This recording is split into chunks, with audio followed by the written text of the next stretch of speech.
Hello, view point में आप सभी का स्वागत है। मेरा नाम है भूपेश वासु और 2 दिन से आप राम जन्मभूमि न्यास के बारे में कई तरीके की अफवाहें सुन रहे होंगे और कई तरीके की बातें सुन रहे होंगे।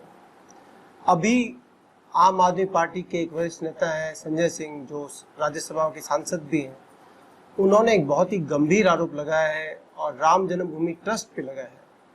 तो मुझे लगता है कि इस आरोपों के जवाब हमें देने चाहिए और जो तथ्य एक्चुअल में पटल पर है, चंपत राय जी के द्वारा दिए गए हैं, आशीष जी के द्वारा दिए गए हैं, आलोक जी के द्वारा बताए गए हैं और दूसरे जितने भी गणमान्य लोगों के द्वारा बताए गए हैं, इसके साथ ही जो कानूनी पक्ष है और जो इसमें लॉ कहता है वो भी हम बताएंगे। सबसे पहले जो बात हो रही है वो ये हो रही है कि घोटाला हुआ है जिसमें 2 करोड़ की भूमि को 18 करोड़ में परचेज किया गया।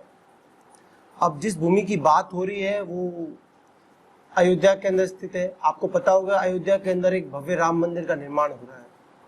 तो जिस राम मंदिर का निर्माण हो रहा है उसके चारों तरफ कई तरीके के अलग अलग मंदिर बनेंगे, अलग अलग उसमें परिसर बनेंगे, जिसमें लाइब्रेरीज होंगी, जिसमें विभिन्न प्रकार के लोगों की ठहरने की व्यवस्था के लिए धर्मशालाएं बनेंगी और अलग अलग स्थल बनाए जाएंगे और उसको एक पर्यटन स्थल की तरह और एक ऐसे स्थल की तरह जो हमारे देश में धर्म का प्रतीक हो, क्योंकि भगवान राम को एक न्याय का और धर्म का प्रतीक माना जाता है, मर्यादा पुरुषोत्तम माना जाता है। तो ऐसे व्यक्ति के लिए एक इस तरीके के मंदिर का और एक इस प्रकार की नगरी का निर्माण किया जा रहा है जो न केवल सारे हिंदुओं के लिए एक भव्यता और आनंद का अवसर दे, बल्कि वो सब में उत्साह का वर्धन भी करे। इसको जिस तरीके से वेटिकन सिटी है उस तरीके से और जिस तरीके से बड़े बड़े धार्मिक स्थल डेवलप किए जाते हैं उस तरीके से बनाया जा रहा है। चारों तरफ भूमि को एक्वायर किया जा रहा है। आपको पता होगा कि ये बहुत रिसेंटली ही राम जन्मभूमि के लिए सुप्रीम कोर्ट का फैसला आया था। सुप्रीम कोर्ट का फैसला जब आया था उसके बाद ही ट्रस्ट बनाया गया और उस ट्रस्ट के द्वारा पूरे भारतवर्ष में धन का संकलन किया गया और वो धन का संकलन जो था वो 3,500 करोड़ के अराउंड था। वो लोग जिन्होंने लगातार इस मुद्दे पर जिनके परिवार वालों ने, आपको अगर देखा हो तो उनके परिवार वालों ने सन्यासियों पे गोली चलाई। मैं 60s की बात कर रहा हूं, आपातकाल लागू किया 70s की बात कर रहा हूं। उसके बाद राम को काल्पनिक पात्र बताया गया, भगवान श्री राम के बारे में बड़ा लगातार उत्तर दिए गए, सुप्रीम कोर्ट को बार बार ये हलफनामे दिए गए कि अगर इस पे डिसीजन आया तो देश में दंगे भड़क सकते हैं। उसके बाद भी जब नहीं रुके तो इन्होंने कार सेवकों पे जिन्होंने गोली चलाई, समाजवादी पार्टी के लोग, और जो लोग कहते थे कि यहाँ पर अस्पताल बनना चाहिए, देश में मंदिर की जरूरत नहीं है, उसी आम आदमी पार्टी के एक नेता है संजय सिंह। वो पास में एक, आपको पता होगा, विकास दुबे गैंगस्टर था, उसकी पत्नी को साथ, उसके परिवारजनों को साथ में लेके एक प्रेस कॉन्फ्रेंस करते हैं। राहुल गांधी के ट्वीट्स आते हैं कि आप राम मंदिर को देखकर, और श्री राम तो न्याय की मूर्ति है, श्री राम मंदिर के नाम पे धोखा मत कीजिए। बार बार ये मीडिया में बताया गया कि एक जमीन है जिसको 2 करोड़ की जमीन को 18 मिनट के अंदर 18 करोड़ में, यानी जो 2 करोड़ की जमीन थी उसको 2 करोड़ की बजाय 18 करोड़ में परचेज किया गया। अब आपके दिमाग में आएगा कि किसी भी जमीन की कीमत 2 करोड़ से 18 करोड़ कैसे हो सकती है? यह कैसे संभव हो सकता है? यह तो संभव हो नहीं सकता कि जो जमीन 2 करोड़ की थी वो 18 करोड़ की हो जाए। तो इस बारे में हम जो सारे तथ्य आए हैं हमारे पास, उस पर हम विचार करेंगे। अब इस जमीन के लेके जितने भी तथ्य हैं उसकी सबसे पहला पॉइंट जो आता है कि क्या वो जमीन 2 करोड़ की थी। देखिए, जो भी जमीन आपको पता होगा कि जब ली जाती है तो उसको सर्किल रेट पे ही लिया जाता है, या फिर जो उस सर्किल रेट से ऊपर अगर एग्रीमेंट कर रहे हैं तो फिर जो खरीदार होगा उसके पास पूरे सारे डॉक्यूमेंट्स होते हैं, उसकी रजिस्ट्री की जाती है और रजिस्टर्ड डॉक्यूमेंट के आधार पर यदि बैंक में उसके ट्रांसफर किया जाता है बैंक टू बैंक ट्रांसफर किए जा रहे हैं, दैट मीन्स सारा टैक्स पे होगा, वो मनी एक व्हाइट मनी की तरह रहेगी। अब आपको मैं बताता हूं क्या हुआ है। 2 करोड़ की जमीन 2011 में कुसुम पाठक की नाम एक जमीन थी। अब कुसुम पाठक कौन है? कुसुम पाठक है जो उस जमीन की ओरिजिनल मालिक थे, उनका नाम है। अब कुसुम पाठक के नाम जो जमीन थी, वो जमीन 2011 में इकबाल अंसारी नाम के व्यक्ति के द्वारा एक एग्रीमेंट किया गया कि हम ये परचेज करना चाहते हैं।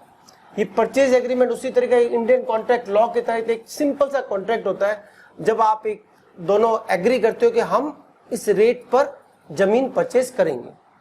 अब ये एक विवादित जमीन थी, आपको बताया, और इस जमीन को हड़प लिया गया था और सुन्नी वक्फ बोर्ड ने इसे अपनी जमीन बताया था।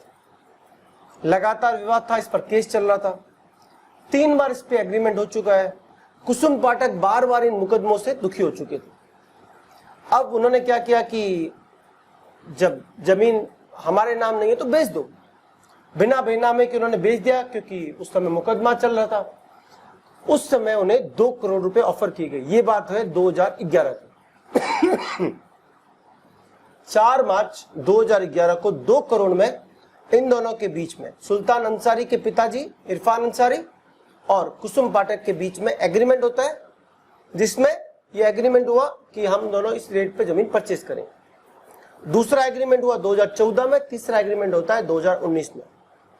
अब 2011 तक उसकी जो रेट थी वो थी 2 करोड़ रुपए। 2020 में सुन्नी वक्फ बोर्ड ने कहा कि हम इस पर अपना दावा छोड़ देते। सुन्नी वक्फ बोर्ड ने अपना दावा छोड़ दिया। उन्होंने कह दिया कि यह मुकदमा हम खत्म कर रहे हैं। 2020 में ये मुकदमा खत्म हो गया। अब जो जमीन की सर्किल रेट, जिसे मिनिमम रेट कहा जाता है, जो गवर्नमेंट के द्वारा तय की जाती है और इस पे स्टाम्प ड्यूटी बनती है, वो अगर आप देखेंगे तो अभी वो है 5 करोड़ रुपए। अब उत्तर प्रदेश सरकार जब भी जमीन परचेज कर रही है, वहां पे उत्तर प्रदेश, वहां पे अयोध्या के अंदर, वो सर्किल रेट से 4 गुना ज्यादा कीमत पे है। आपको मैं बता देता हूं कि जो भी ये सर्किल रेट की बात हो रही है, आप देखेंगे भूमि अवाप्तिकरण कानून एक बहुत पहले बना था, जिसको कांग्रेस अपनी उपलब्धि बताती थी। उसमें बार बार ये कहा गया था कि यदि किसी की जमीन सरकार द्वारा अधिग्रहित की जाती है तो वो उस पे 5 से 6 गुना, जो सर्किल रेट होगी उससे 5 से 6 गुना पे अधिग्रहित की जाएगी। इसको एक बहुत बड़ा मुद्दा बनाया गया था और इसको इस तरीके से प्रचारित किया गया था कि यह एक बहुत बड़ा लैंडलॉर्ड में बहुत बड़ा डिसीजन है। आज जब 5 करोड़ की जमीन 18 करोड़ में या 25 करोड़ में अगर ली जाती सरकार के द्वारा, उसे उचित माना जाता।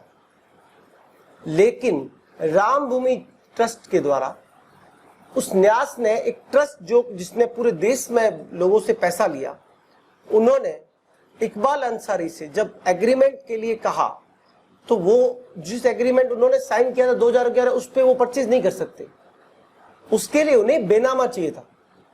जब सुन्नी वक्फ बोर्ड ने अपना दावा छोड़ दिया, मुकदमा खत्म हो गया, तो अब जमीन इकबाल अंसारी अपने नाम करवा सकते थे। अब इकबाल अंसारी ने क्या किया कि कुसुम पाठक को जो रेट तय की गई थी एग्रीमेंट में, उसके अकॉर्डिंग 2 करोड़ रुपए पे किए, उस पर एग्रीमेंट बना, उस पे उन्होंने जमीन अपने नाम रजिस्टर करवा ली। रामभूमि जन्मभूमि न्यास ने जब कुसुम पाठक से संपर्क किया तो उनके द्वारा ऑलरेडी जमीन इकबाल अंसारी को दी जा चुकी थी।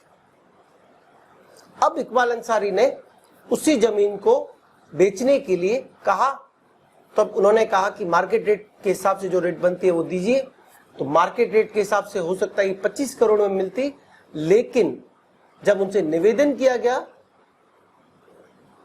और उनके साथ आपको पता होगा एक और भी व्यक्ति थे, तिवारी, रवि मोहन तिवारी जी, उनके कहने पर उसी रेट को 18.5 करोड़ में परचेज किया गया। दोनों की रजिस्ट्री में 18 मिनट का फर्क है, यही एक सबसे बड़ा मुद्दा है। लेकिन जो जमीन परचेज की गई थी और जिसके एग्रीमेंट था वो ऑलरेडी 2011 में उनके द्वारा आपस में किया जा चुका था, कुसुम पाठक और उनके द्वारा। वो उस एग्रीमेंट से हट नहीं सकते थे। जन्मभूमि न्यास ने जो जमीन परचेज की है वो इकबाल अंसारी से परचेज की है। अब इसमें उन्होंने एक मुद्दा उठाया है कि दोनों पर साइन एक ही व्यक्ति के हैं। वो इसलिए है क्योंकि इसको जब बाद में आप बेनामी के बिना यदि आप परचेज करते तो आप उसको रजिस्टर्ड नहीं करवा सकते। एक सिंपल एग्रीमेंट पर आप किसी भी जमीन को रजिस्टर्ड नहीं कर सकते हैं, इसलिए आपको उसको रजिस्टर्ड होना बहुत जरूरी है, तभी आप परचेज कर सकते हैं। ये कोई भी आपको जो भी जमीन परचेज करते हैं, बेचते हैं, उनको पता है कि एक सिंपल लॉ है। लेकिन इस रेट में जब जमीन ने परचेज किया, बातचीत हुई, दोनों की सहमति हुई, तो बैंक टू बैंक ट्रांसफर के द्वारा बाकायदा सारे टैक्स पे करके व्हाइट मनी ट्रांसफर के द्वारा एक जमीन परचेज की गई, जिस पर जानबूझ के एक तरीके से हिंदुओं का मजाक उड़ाया जा रहा। दूसरा मुद्दा, जब ये सारी बातें हो चुकी हैं, 18 मार्च 2021 को निरस्तनामा दे गया था, मतलब जितनी भी एग्रीमेंट देनदारियां खत्म हो चुकी थी, सारी जमीन खत्म हो चुकी है। उसके बाद अब क्यों संजय सिंह बोल रहे हैं? अब इसका मैं आपको कारण बताता हूं। ये वो लोग हैं जिन्होंने राम मंदिर को बनने से रोकने की सारी भरसक प्रयास किए थे। ये वो लोग हैं जो राम को मानने से ही इंकार करते हैं। ये कोर्ट में हलफनामा देते हैं कि राम एक काल्पनिक व्यक्ति थे। इन्हीं के पार्टी के लोग सुन्नी वक्फ बोर्ड की तरफ से सुप्रीम कोर्ट में मुकदमा लड़ रहे थे और वो बता रहे थे कि जो श्री राम थे वो एक काल्पनिक व्यक्ति हैं।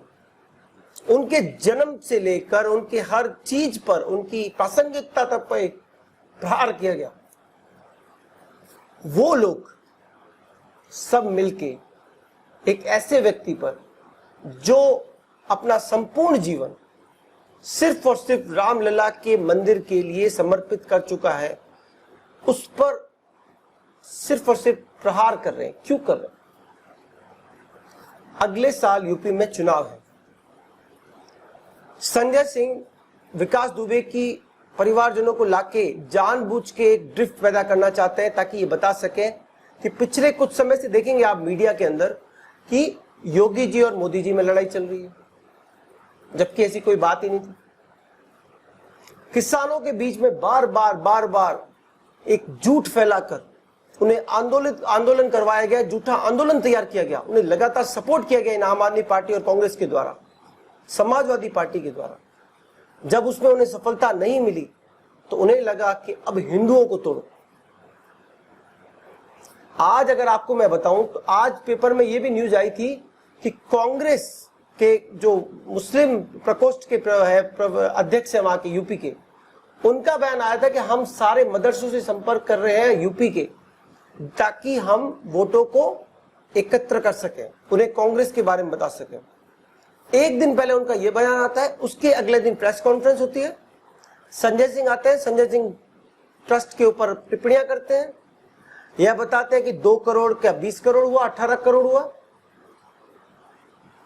हिंदू किस तरीके से विभाजित हो, हिंदू मत किस प्रकार से विभाजित हो, हिंदू राम भगवान के नाम पर कभी एकत्र ना हो, और यूपी में जिस तरीके से योगी जी ने टीकाकरण को लेकर और विभिन्न मामलों को लेकर लगातार जो दूरदर्शिता दिखाई, ऑक्सीजन प्लांट लगाने हो, वैक्सीनेशन हो, या लगातार दिन रात एक करके कोरोना के मरीज की सेवा करने में हो, मरीजों को बदनाम करने से लेकर इन्होंने सब कुछ प्रयास किए।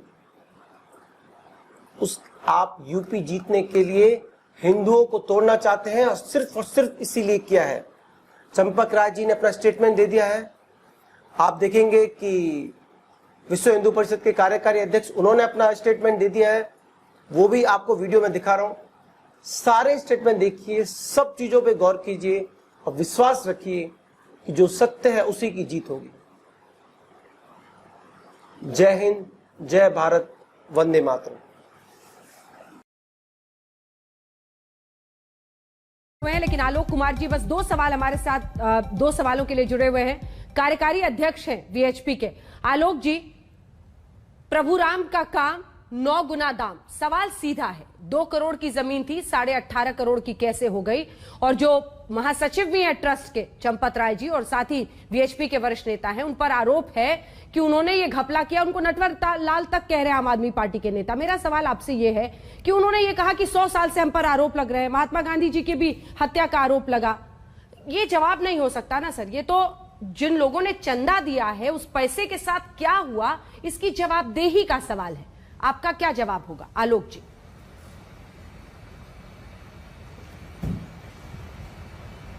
चंपत राय जी ने जब ये कहा था कि 100 साल से आरोप लग रहे हैं, तो ये भी कहा था कि हम इन आरोपों का अध्ययन करके जवाब देंगे।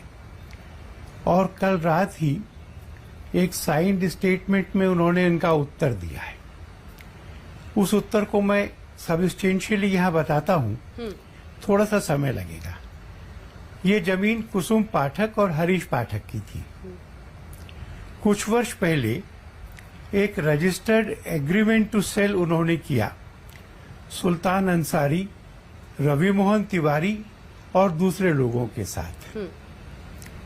कुछ वर्ष पहले वह एग्रीमेंट हुआ तो उस समय के प्राइस पर हुआ, और उस समय का प्राइस था 2 करोड़ रुपए।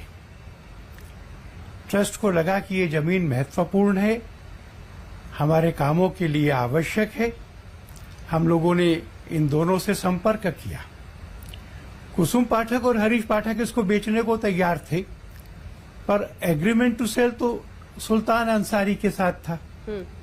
सुल्तान अंसारी इसको बेचने को तैयार थे, पर उनके पास में सेल डीड नहीं थी। तो कानूनी रास्ता निकाला कि कुसुम पाठक और हरीश पाठक इसको सुल्तान अंसारी और रवि मोहन तिवारी को बेच दें। ये सेल तो उसी प्राइस पे हो सकती थी जो एग्रीमेंट में थी। उस समय का प्राइस 2 करोड़, एग्रीमेंट में 2 करोड़, 2 करोड़ में सेल हो गई। सुल्तान अंसारी मालिक हो गई। ट्रस्ट ने जो खरीदना था वो आज के बाजार भाव पे खरीदना था। खुद संजय सिंह ये कह रहे हैं कि ये भूमि जो 2 करोड़ में बिकी, इसका सर्कल रेट 5.80 करोड़ है। वो भी मान रहे हैं कि 2 करोड़ इसका आज का मार्केट प्राइस नहीं है। ये सर्कल रेट भी तब तय हुआ था जब सुप्रीम कोर्ट का फैसला नहीं आया था, मंदिर नहीं बन रहा था, और जब नई अयोध्या नहीं बन रही थी। हम सबको मालूम है कि इन 2 घटनाओं के बाद अयोध्या में जमीन के भाव बहुत बढ़ गए। इसलिए ट्रस्ट ने सर्वे किया, और सर्वे करके ट्रस्ट को यह समझ में आया कि आज का जो बाजार भाव है वो लगभग 20 करोड़ है। प्रार्थना की इन लोगों से कि भाई मंदिर का काम है और तिवारी जी आप कुछ कम कर दीजिए।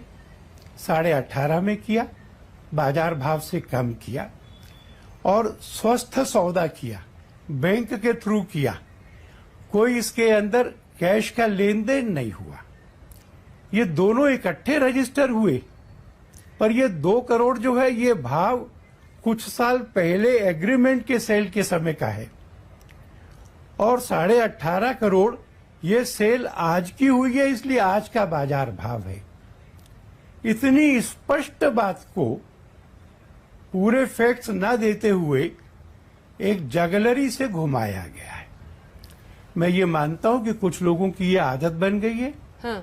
शूट एंड स्कूट, आरोप लगाओ भाग लो, और जब डेफामेशन का मुकदमा हो और मुकदमा आगे बढ़ रहा हो तब माफी मांग के पिंड छोड़ा लो। तो आप डेफेमेशन का केस करेंगे? इस बार हमने ट्रस्ट को राय दी है कि डिफेमेशन का केस करना चाहिए, और फिर माफी मांग करके बीच में रुकना नहीं चाहिए। इसको परिणति तक ले जाना चाहिए, जिससे कि इस प्रकार की हरकतें बंद हो जाएं। ठीक है, बहुत